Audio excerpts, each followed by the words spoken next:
everyone, Erica here, and welcome to another episode of Bake It Till You Bake It, where we improvise with ideas, test out recipes, and try to make them work at the end.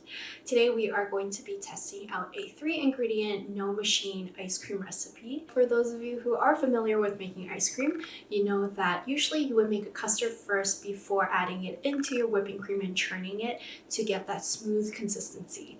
However, I recently came across a Bon Appetit article that said we could replace the custard with 1 can of condensed milk. Let's try this recipe out and see how well it turns out. Just a reminder before we get started to hit that bell notification as well as the subscribe button to stay updated with recipes each week. Let's get started. Before we jump into ice cream making, it's important that we sanitize the jars first. I start with boiling less than half an inch of water in a wide pot. Once it boils, I place the jars and the lids in. Allow it to sit, or you can roll the jars in the boiling water, cleaning the inside of the jar as well as flipping the caps face up and face down. Take the jars out after the cleaning process and place them on a rack to air dry. I've placed the lids facing up here for some reason. It was a little bit stupid of me. They should actually be facing down so the water is dripping down. And you can just let your jars and lids continue drying while we start making our ice cream. A quick tip before we start pouring our whipping cream is to stick the bowl and whisk into the fridge or freezer first before using. By having a very cold bowl, it helps with keeping the cream cold to successfully whip it into stiff peaks. Keep an eye on your whipping cream as over whipping will get you butter. These folds that start to form is a signal that your whipping cream is almost done. Next, I'm cooking down half of our raspberries down to a sauce. Continue stirring on low to medium heat. I know a lot of people don't like the seeds, so they strain it, but I'm going to keep it in this case. Allow the sauce to completely chill in the fridge before you use it. Having it too hot or too warm will actually melt your whipping cream. And all I'm doing here is just folding it in and making sure I get to the very bottom of that bowl and incorporating everything. Next, I'm adding the next half of my raspberries into the whipping cream and just folding. And last but not least, our condensed milk. So Bon Appetit never gave a full recipe or measurements as to how much 1 can of condensed milk was. So I'm kind of just making this recipe up as I go and hoping that nothing ends up in the trash later on. Wipe down your jars if they're not dried yet. Otherwise, pour the mix into your jars, cap it, and place in the freezer overnight. Welcome back. So our ice cream has been in the freezer overnight. Let's go take a look and see what it looks like.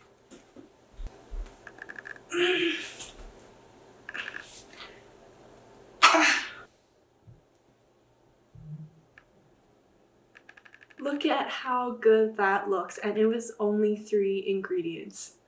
Let's go over a couple of things before we go into the taste tests.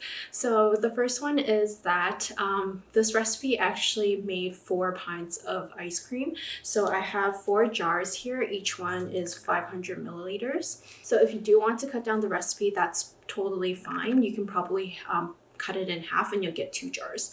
4 jars of raspberry ice cream is a little bit much. So if you guys want to divide the whipping cream into portions and do 4 different flavors, that would probably be more ideal. You could probably do like a matcha one, a strawberry, chocolate, or vanilla bean, whatever you like. But one thing is that for those of you guys who did watch my Instagram story, you would have known that I was actually testing something out with Earl Grey tea. So originally I had wanted to make a London Fog ice cream flavor. However, with anything that needs to be soaked beforehand, such as London Fog, any sort of tea, matcha powder, it's probably better that you soak it in milk first before you add it into your whipping cream. Although the London Fog flavor didn't work out, I will keep experimenting with it and hopefully come out with a London Fog ice cream recipe for you guys soon. Let's jump into the taste test. Okay, first attempt. Super hard to get that ice cream out.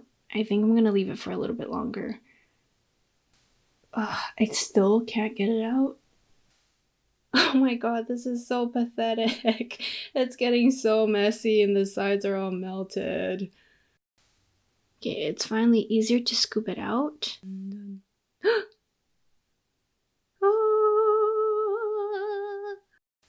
Okay, it actually turned out okay, so I'm just gonna cover some of those spots up with a little bit of raspberries and little flowers.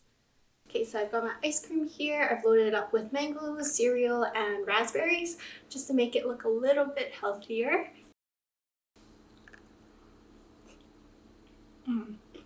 So cold.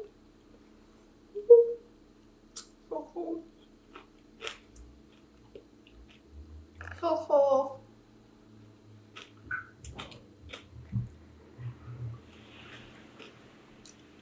This is really, really good. Choked on a cereal. So how does this recipe compare to store-bought ice cream? So of course, store-bought ice cream is going to be a lot smoother because it has that custard base, but I would say that this one did quite a good job as well, considering that it was just condensed milk. As well, I really enjoyed that this one didn't have any excess sugar added into it. We pretty much just relied on the natural sweetness of raspberries as well as the sugar that's already in the condensed milk.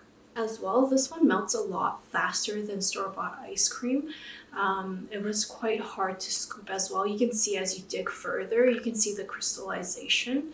And usually when you have really good ice cream, you don't see all those crystal ice. However, all in all, this was a really great recipe. It was super fast and an easy way to satisfy your cravings. After trying out this recipe, I feel like there are so many more flavors I want to test out.